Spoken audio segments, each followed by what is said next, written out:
வச்சா தப்பாது. டாஸ்கெல்லாம் இனிமேல் கடுமையாக இருக்கும்னு சொன்ன பிக் பாஸ் இந்த வார தலை போட்டிக்கு ஸ்கூல் பிள்ளைங்க விளையாடுற டாஸ்க் ஒன்று வைக்கிறாரு.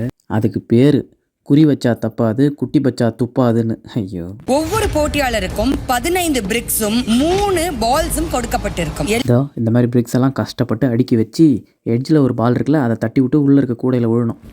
முதல் பிரிக்க கையால தட்டி விட்டு மற்ற பிரிக்குகளை விழ செஞ்சு கடைசியில இருக்கிற பாலை பின்ல விழ செய்யணும். இந்த மாதிரி தள்ளி விட்டு யார் அந்த 3 பாலையும் அந்த பாக்ஸ்குள்ளே போடுறாங்களோ அவங்க தான் தலை. இதை நீ உட்காந்து பார்த்து தொலை அப்படின்னு பிக் பாஸ் சொல்ல, ரம்யா வாழ்த்துக்கள், நீங்க தான் இந்த பிக் பாஸ் வீட்டோட இந்த வார தலை.